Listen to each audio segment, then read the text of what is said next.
ইনশাআল্লাহ ইনসাফের বাংলাদেশের পক্ষে জনগণের রায় আল্লাহর মেহেরবানিতে যদি অর্জিত হয়, তাইলে সেই সরকারে অবশ্যই নাহিদ ইসলামকে আপনারা একজন মন্ত্রী হিসাবে দেখবেন। এখানে দুইজন প্রার্থী আছেন, দুইজনকে আপনারা ছিলেন। নাহিদ ইসলামের জন্ম এখানে, বেড়ে ওঠা এখানে। আমি মার কাছে মাসের গল্প শোনাতে চাই না, আমার চাইতে নাহিদকে আপনারা ভালো ছিলেন। কিন্তু এটা বলতে চাই, ইনশাআল্লাহ ইনসাফের বাংলাদেশের পক্ষে জনগণের রায় আল্লাহর মেহেরবানিতে যদি অর্জিত হয়, তাইলে সেই সরকারে অবশ্যই নাহিদ ইসলামকে আপনারা একজন মন্ত্রী হিসাবে দেখবেন। আমরা হাতে হাত ধরে একসাথে কাজ করব, তবে শুধু 11 আসনের জন্য নয়। আমরা বাংলাদেশের 56,000 বর্গমাইলের প্রতি ইঞ্চি মানুষ আর 18 কোটি মানুষের প্রত্যেকের হকের উপরে আমরা পাহারাদারি করবো ইনশাআল্লাহ। কারোর সাথে আমরা বেইনসাফি করব না। এই এলাকা ঢাকার অন্তর্ভুক্ত, রাজধানীর প্রাণকেন্দ্রে অবস্থিত হওয়া সত্ত্বেও হাজারো সমস্যা জর্জরিত ওই কারণেই এই সমস্যাগুলো সমাধান করতে গিয়ে দেশের টাকা বিদেশে চলে গেছে, কোনোটা কানাডা, কোনোটা সিঙ্গাপুর, আর গড়ে উঠেছে সুরম্য বেগমপাড়া। আমরা যদি সেই টাকাগুলো ফিরিয়ে আনতে পারি, আর আগামীতে আর কোনো রাজনৈতিক দুর্বৃত্ত যদি দেশের টাকা লুণ্ঠনের সেই দুঃসাহস না দেখায়, বাংলাদেশ হু হু করে সামনের দিকে এগিয়ে যাবে ইনশাআল্লাহ। এই জাতির ভাগ্য বদলের জন্য 5টি বছর আমরা মনে করি যথেষ্ট। এরপরে বাংলাদেশ রাস্তা খুঁজে পেয়ে যাবে এবং সেই মহাসড়ক ধরে ইনশাআল্লাহ বাংলাদেশ এগিয়ে যাবে সামনের দিকে। আমরা আপনাদেরকে ওরকম কোনো আশ্বাস দেব না, এখানে যেটা আছে তাই দিব, যেটা নাই ওটা অন্যভাবে বলবো, এগুলো নাই। আমরা কোনো ভুল বল আশ্বাসে নাই, যা বলবো ইনশাআল্লাহ আল্লাহর উপর ভরসা করে সেইটাই করার চেষ্টা করবো। জান প্রাণ দিয়ে যেভাবে জুলাই এনে দিয়েছে আমাদের সহযোদ্ধারা জান প্রাণ দিয়ে, সেইভাবে আগামীর দায়িত্ব আমরা পালন করবো ইনশাআল্লাহ জান প্রাণ দিয়ে। আসুন, একটা বেইনসাফি মুক্ত, জুলুমবাজ মুক্ত, চাঁদাবাজ মুক্ত, দখলবাজ মুক্ত, মামলাবাজ মুক্ত, আধিপত্যবাদ মুক্ত একটা ন্যায় ইনসাফের মানবিক বাংলাদেশ গড়ার জন্যে আমরা হাতে হাত, কাঁধে কাঁধ মিলিয়ে সামনের দিকে এগিয়ে যাই। আল্লাহ আমাদেরকে তৌফিক দান করুন। এবার আমি 11 দলের পক্ষ থেকে আমাদের স্নেহভাজন জাতীয় নাগরিক পার্টির আহ্বায়ক, জুলাইয়ের সেনাপতি, তার হাতে আমরা 11 দলের প্রতীক আমরা তুলে দেবো ইনশাআল্লাহ। 5 আগস্টের অসম্পূর্ণ কাজ বাস্তবায়নের দিন 12 ফেব্রুয়ারি। এই রক্তের সাথে যারা যারা বেইমানি করবে, ইতিহাস তাদের ক্ষমা করবে না, এমন মন্তব্য করেছেন জামায়াতের আমির ডাক্তার শফিকুর রহমান। সকালে রাজধানীর বাড্ডা ডিআইটি প্রজেক্ট মাঠে ঢাকা 11 আসনের প্রার্থী নাহিদ ইসলামের নির্বাচনী জনসভায় যোগ দেন তিনি। সেখানেই ডাক্তার শফিকুর রহমান বলেছেন, দেশের মালিক নয়, সেবক হবে জামায়াতে ইসলাম। ক্ষমতায় গেলে নাহিদ ইসলামকে মন্ত্রী করা হবে, এমনটাও জানান তিনি। এছাড়া সরকার গঠন করলে প্রতি বছর কর্মরত সংশ্লিষ্ট মন্ত্রীরা তাদের আয় ব্যয়ের হিসাব জাতির সামনে তুলে ধরবে, এমন আশ্বাসও দেন তিনি। বলেন, ফ্যামিলি কার্ডের মতো কার্ডগুলো ভুয়া, 12 তারিখ জনগণ এগুলোকে লাল কার্ড দেখাবে। এর আগে জনসভায় বক্তব্য রাখেন এনসিপির আহ্বায়ক এবং ঢাকা 11 আসনের প্রার্থী নাহিদ ইসলাম। তিনি বলেছেন, 11 লাখ মানুষের বসবাস হলেও পর্যাপ্ত সুযোগ সুবিধা বঞ্চিত এই আসনের বাসিন্দারা। এখানে পর্যাপ্ত হাসপাতাল, স্কুল ও খেলার মাঠও নেই। নির্বাচিত হলে সব নিশ্চিতের প্রতিশ্রুতি দেন নাহিদ ইসলাম।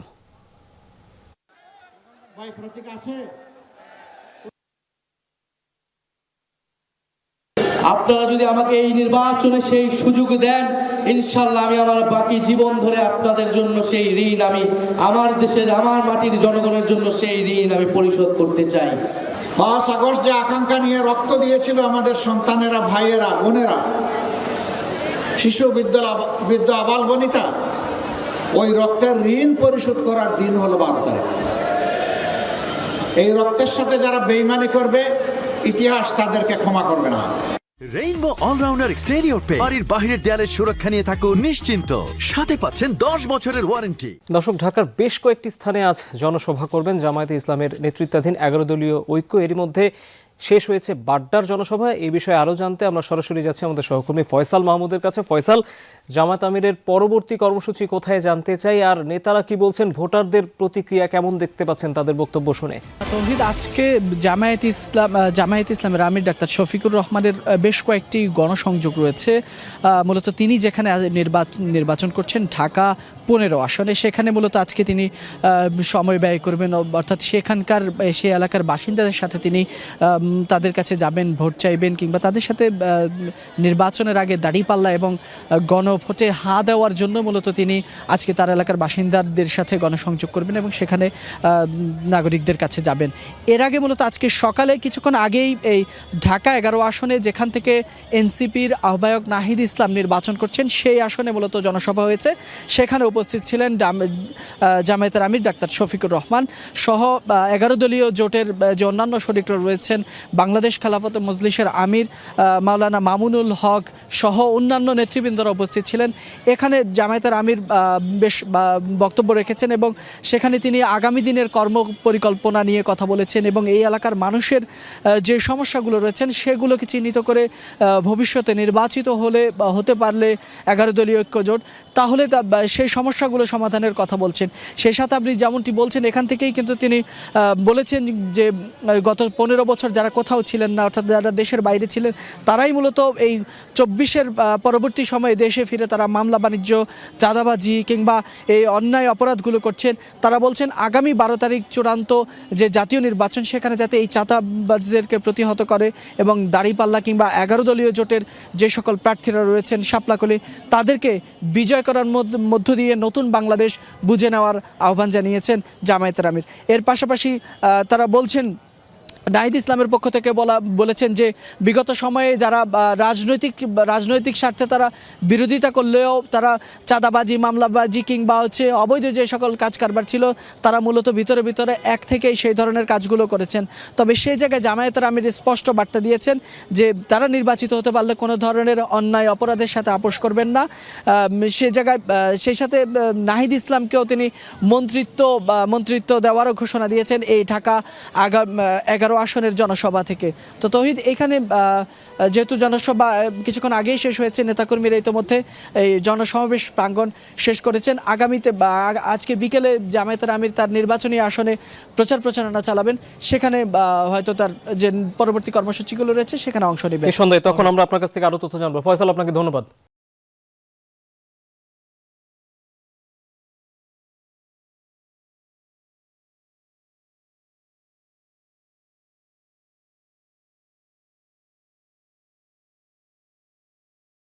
বাংলাদেশের মানুষ অনেক শোষণ এবং বঞ্চনার শিকার।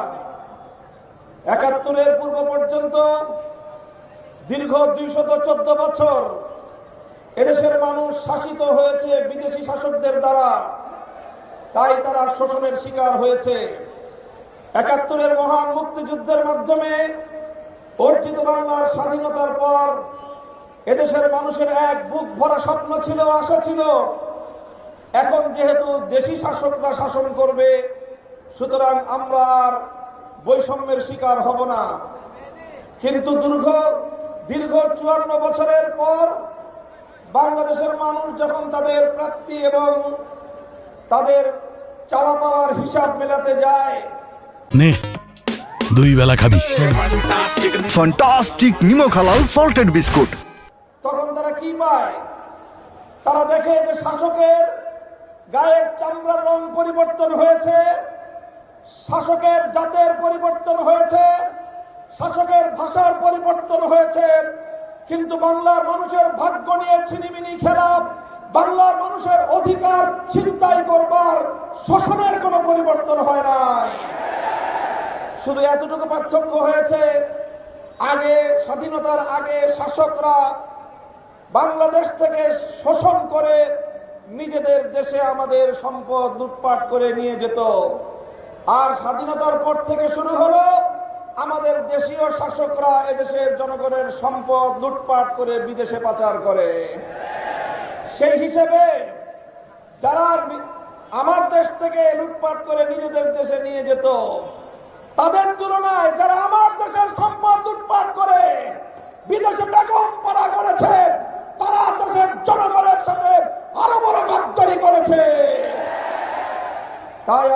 54 বছর পরে যখন দেশের মানুষের পিঠ দেয়ালে ঠেকে গিয়েছিল,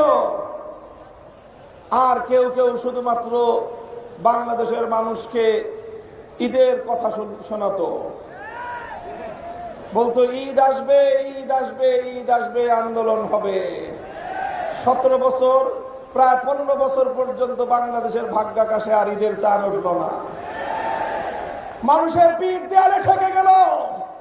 স্কুল থেকে আমার সোনামণিরা বেরিয়ে আসলো, কলেজ থেকে আমাদের তরুণ প্রজন্ম বেরিয়ে আসলো, আলিয়া মাদ্রাসা, কওমি মাদ্রাসা বিভেদের দেয়াল ভেঙে গুড়িয়ে দিয়ে রাজপথে নেমে আসলো। পাবলিক প্রাইভেট ইউনিভার্সিটি থেকে আমাদের সন্তানেরা রাজপথে নেমে আসলো। 4 কোটি ছাত্র জনতা হাতে হাত রেখে বিপ্লবের যে ইস্পাত কঠিন তিনি ঐক্য গড়ে তুলেছিল, নাহিদ ইসলামদের নেতৃত্বে জুলাই বিপ্লবের মধ্য দিয়ে সেই স্বৈরাচারের পতন ঘটে নতুন এক বাংলার স্বাধীনতার সূর্য উদিত হয়েছে। তাই আজ 24 পরবর্তী বাংলাদেশের মানুষের যে আকাঙ্ক্ষা, যে ইচ্ছা, যে অভিপ্রায়, সেটাকে যারা সম্মান জানাতে পারে না, বাংলাদেশের মানুষ তাদেরকে কোনোদিন গ্রহণ করবে না। মনে রাখবেন, 1,500 মায়ের কোল খালি হয়েছে, 1.5 সহস্রাধিক জুলাই যোদ্ধাদের শাহাদাতের রক্ত দিয়ে বাংলার এই মাটিকে পবিত্র করা হয়েছে। 30,000-এর বেশি যুদ্ধাহত জুলাই যোদ্ধা, যারা কেউ পঙ্গুত্ব বরণ করেছে, অনেকে চিরদিনের জন্য দৃষ্টিশক্তি হারিয়ে অন্ধত্বকে বরণ করেছে। অনেক জুলাই যোদ্ধা আজও মাথায়, বুকে, পেটে জালিমের ছুড়ে দেওয়া বুলেট ধারণ করে আজও তারা দিন গুজরান করছে। একটা স্বপ্ন নিয়ে তারা বেঁচে আছে, একটা বাংলাদেশ হবে যেই বাংলাদেশের রাজনীতিতে সন্ত্রাস আর গুন্ডামি থাকবে না।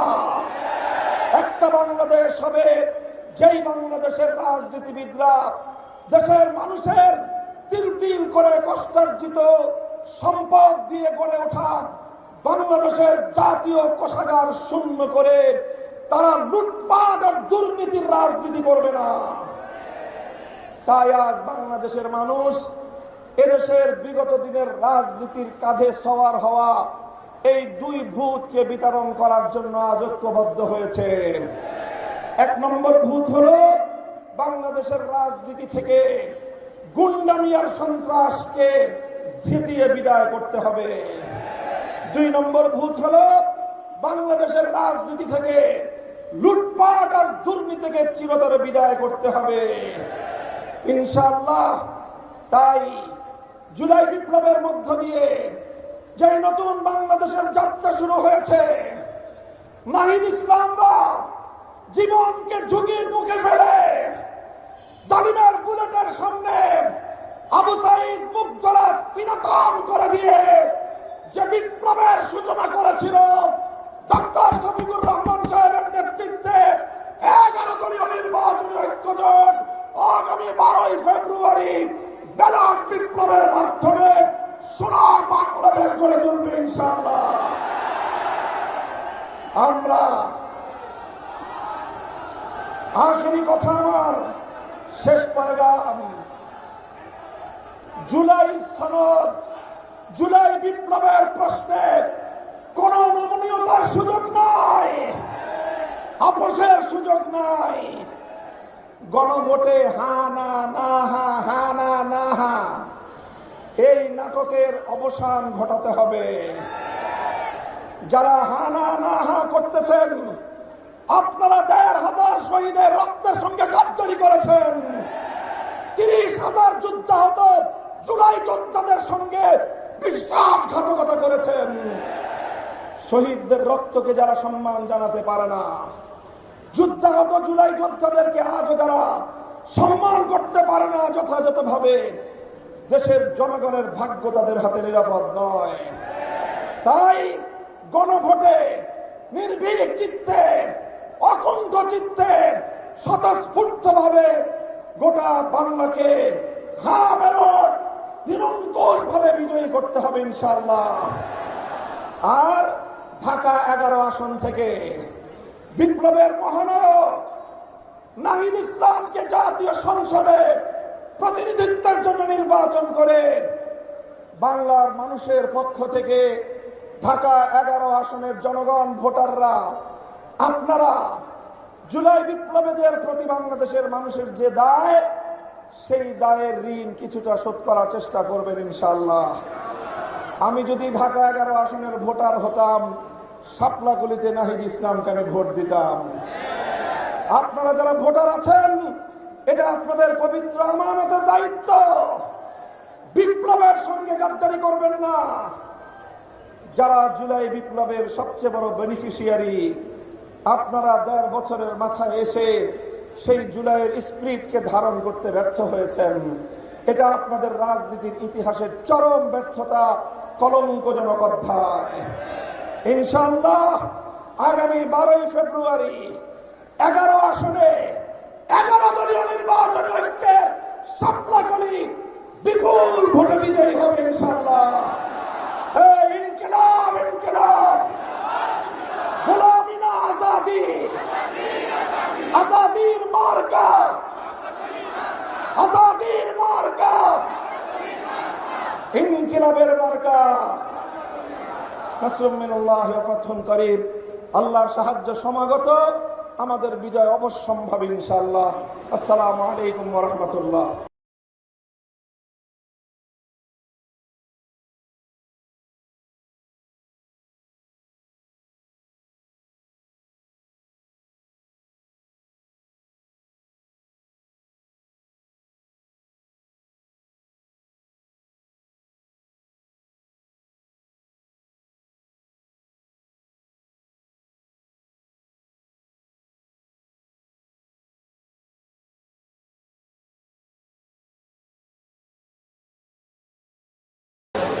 একটি দল তারা মাঝে মধ্যে বলেন তারা ক্ষমতায় গেলে দুর্নীতির টুটি চেপে ধরবেন।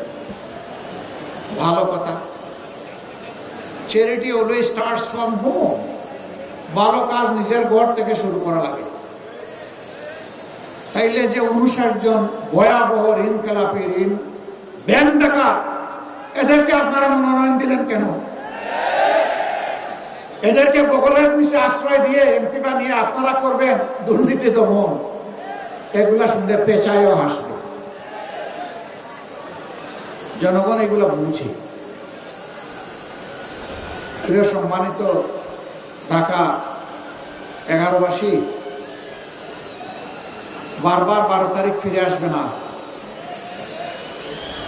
5 আগস্টের অসম্পূর্ণ কাজ সম্পন্ন করার দিন হচ্ছে আগামী 12 তারিখ।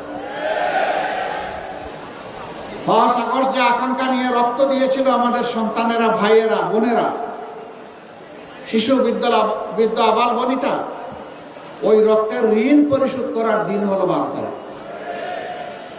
এই রক্তের সাথে যারা বেইমানি করবে, ইতিহাস তাদেরকে ক্ষমা করবে না। সারা বাংলাদেশ এখন জেগে উঠেছে। তরুণ যুবকেরা তাদের দৃষ্টিভঙ্গি জানিয়ে দিয়েছে।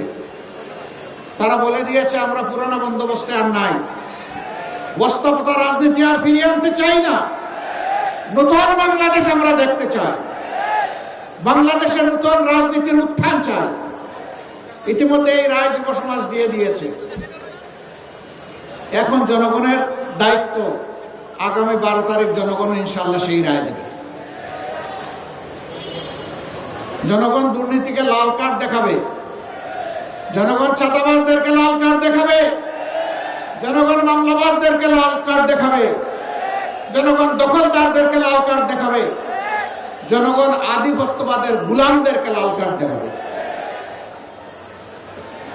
আবরার ফাহাদ, আবু সাইদ, সাদি, হাদি, আমরা তোমাদের কাছে আর তোমাদের বন্ধুদের কাছে আমরা বড় ঋণী। আমরা কথা দিচ্ছি ইনশাআল্লাহ তোমাদের আকাঙ্ক্ষার নতুন বাংলাদেশ হলে, এ দেশ এবং জনগণের সেবা করার সুযোগ পেলে তোমরা যেমনটা চেয়েছিলে আমরা তেমনটাই যৌবনদীপ্ত বাংলাদেশ গড়ে তুলব ইনশাআল্লাহ। এই বাংলাদেশ যুবকদের হাতে আমরা তুলে দিতে চাই। আমরা যুবকদের হাতে বাংলাদেশের দায়িত্ব দিতে চাই, আমরা বেকার ভাতা দিতে চাই না। 24-এর যুবকেরা কোথাও গিয়ে কারো কাছে বলে নাই দে দে বেকার ভাতা দে, স্লোগান দিয়েছিল কেউ? তাইলে আজকে বেকার ভাতার কথা উঠে কেন? আমি মনে করি যেই সন্তানেরা সেদিন চিৎকার দিয়ে বলেছিল আমাদের অধিকার দাও, আমাদের হাতে আমাদের ন্যায্য কাজ তুলে দাও, তাদেরকে বেকার ভাতা কথা বলার মানেই হচ্ছে যুব সমাজকে অপমান করা। যুব সমাজ, আপনারা সেই অপমান সহ্য করতে রাজি আছেন? আপনারা বেকার ভাতা চান না কাজ চান? কাজ চান? এটা যারা চান তারা একটু হাত তুলেন। ও মাশাআল্লাহ, সবাই যুবক। তাইলে এই স্টেজে আমরা যারা আছি আমরাও যুবক, আমরাও সামিল হয়ে গেলাম যুবকদের সাথে ইনশাআল্লাহ। সম্মানিত ভাইরা, 10 টাকা শের ধরে চালকে এখনো পেটের ভিতর গরম রয়েছে, ফাঁপা যায়নি। এখন আবার নতুন করে এই কার্ড সেই কার্ড, গাঁটে গাঁটে কার্ড। এই সব কার্ড হইল ভুয়া কার্ড। যেমন 10 টাকা দরের চালের আশ্বাসটা ছিল ভুয়া, এই কার্ডগুলো হইল সেই রকম ভুয়া। এই সব ভুয়া কার্ডকে আগামী 12 তারিখ জনগণ ইনশাল্লাহ লাল কার্ড দেখাবে। এ গ্রেড ক্লিংকারের কনফিডেন্স সিমেন্ট, বাংলাদেশের হৃদয় জুড়ে। এরপরে যে বাংলাদেশ জনগণের আকাঙ্ক্ষার ভিত্তিতে মহান আল্লাহর ইচ্ছায় গড়ে উঠবে, সেই বাংলাদেশে ইনশাআল্লাহ এই সমস্ত সামাজিক অপকর্ম চলতে দেওয়া হবে না। ন্যায় বিচার ইনশাআল্লাহ কায়েম হবে। বিচার এক একজনের জন্য এক এক রকম হবে না। সাধারণ একজন মানুষ অপরাধ করলে ওই নির্দিষ্ট অপরাধের জন্য বিচার করে তার যে শাস্তি হবে, দেশের প্রেসিডেন্ট প্রধানমন্ত্রী একই অপরাধ করলে তাদেরকেও ছাড় দিয়ে কথা বলা হবে না। একইভাবে তাদেরকেও বিচারের আওতায় আনা হবে, আসতে হবে। সেই দিনই ন্যায় বিচার কায়েম হবে ইনশাআল্লাহ। অপরাধে কারো কোনো দায় মুক্তি নেই। অপরাধ করেছে, অপরাধীকে শাস্তি পেতে হবে। দেশের টাকা লুণ্ঠন করে যারা বিদেশে পাচার করেছেন, তারা সহজেই টাকা ফেরত দিবেন আমরা জানি, কিন্তু এটা কার টাকা? এটা কি তাদের বাপদাদার টাকা? এটা 18 কোটি মানুষের টাকা। আজকে জন্ম নেওয়া শিশুর টাকা। ফুটপাতে হাত পেতে মানুষের কাছ থেকে যে ভাই বোন ভিক্ষা করে, এটা তাদেরও টাকা। রাষ্ট্রের আয়ের 3 খাত, ট্যাক্স, বিদেশি অনুদান এবং বিদেশি ঋণ, এই 3টা মিলে রাষ্ট্রের তহবিল সমস্ত মানুষের উপরে সমানভাবে দায় বর্তায়। আমরা কথা দিচ্ছি ইনশাআল্লাহ, যদি 13 তারিখ থেকে নতুন বাংলাদেশ হয়, তাহলে নতুন বাংলাদেশের এই প্রাপ্য ষোলো আনা আদায় করার জন্য সর্বাত্মক লড়াই চালাবো। এখানে কোনো আপোষ নেই। আমাদের বার্তা স্পষ্ট, এনাফ ইজ এনাফ। যা হয়েছে যথেষ্ট হয়েছে। এই পথে আর কেউ হাঁটুক, কোনো ফেসিবাদ হাঁটুক জাতি এটা দেখতে চায় না। আমরা মিথ্যা কোনো আশ্বাস জাতিকে দেব না। কিন্তু একটা কথা আল্লাহ তাআলাকে সাক্ষী রেখে বলবো, বাংলাদেশের মানুষের জীবন, সম্পদ এবং ইজ্জত, এই 3টার হবো ইনশাআল্লাহ আমরা পাহারাদার। এদেশের মালিক হব না, জনগণের সেবক হব। আর প্রতি বছর জনপ্রতিনিধিরা তাদের পারিবারিক সদস্যদের সহ জাতির সামনে তাদের সম্পদ বিবরণী পেশ করতে বাধ্য হবে। আমরা দেখি কার শ্বশুর বাড়িতে সম্পদ বলে শোনা বলে একটু দেখতে চাই। 15.5 বছর ভিক্ষুকের ঝুলি গলায় নিয়ে অনেকে যাত্রা শুরু করেছিল রাজনীতিতে। পরে তারা হয়েছে হাজার হাজার কোটি টাকার মালিক, এবং নিজের বাপের বাড়ি যতটা ধনী শ্বশুর বাড়িতে বানাইছে তার চেয়ে বেশি ধনী। ওই চুরির টাকা কোথায় রাখে? জনগণের চুরির টাকা নিয়ে ওখানে রেখেছে। আমরা ওই নতুন শ্বশুর বাড়ি আর তৈরি করবো না ইনশাআল্লাহ। শ্বশুর বাড়ি থেকে যৌতুক নেওয়া যেমন হারাম, জনগণের লুণ্ঠিত টাকা ওদের কাছে রাখাও তার চাইতে ভয়াবহ। এই দুইটার ইনশাআল্লাহ অবসান হবে। এই প্রিয় দেশে নারী পুরুষ সবাই মিলে দুনিয়ার সব জায়গার মতো বাংলাদেশ। আমাদের দেশে আমাদের মা বোনদের ইজ্জতের কোনো নিরাপত্তা নেই, ঘরেও নাই, রাস্তায়ও নাই, কর্মস্থলেও নাই। ইনশাআল্লাহ অগ্রাধিকারের ভিত্তিতে এইটাই আগে নিশ্চিত করা হবে। যে জাতি তাদের মাদেরকে সম্মান করতে জানে সেই জাতিকে আল্লাহ তাআলা সম্মান বাড়িয়ে দেন। আর যে জাতি তাদের মায়েদেরকে, মায়ের জাতিকে, মা বোন এবং মেয়েদেরকে সম্মান করতে জানে না, আল্লাহ তাআলা কিভাবে তাদেরকে সম্মানিত করবেন? দুইজন মানুষ ছাড়া সবাই মায়ের গর্ভ থেকে দুনিয়ায় এসেছে, হযরত আদম আলাইহিস সালাম এবং হযরত হাওয়া আলাইহিস সালাম। বাকি সবাই মায়ের পেট থেকে দুনিয়ায় এসেছে। হযরত ঈসা ইবনে মারইয়াম আলাইহিস সালামের বাবা ছিলেন না, কিন্তু মা ছিলেন। মায়ের ঋণ শোধ করা কোনো সন্তানের পক্ষে সম্ভব নয়। সেই মাকে একটু সম্মানও দেখাবো না, এর চাইতে বড় জুলুম আর কি হতে পারে? ইনশাআল্লাহ আমরা তাদের সম্মানটুকু এবং নিরাপত্তাটুকু ইনশাআল্লাহ আমরা নিশ্চিত করব। আল্লাহ যেন আমাদেরকে তৌফিক দান করে। যুবক বন্ধুরা, তোমরা তৈরি হয়ে যাও বাংলাদেশের দায়িত্ব গ্রহণ করার জন্য।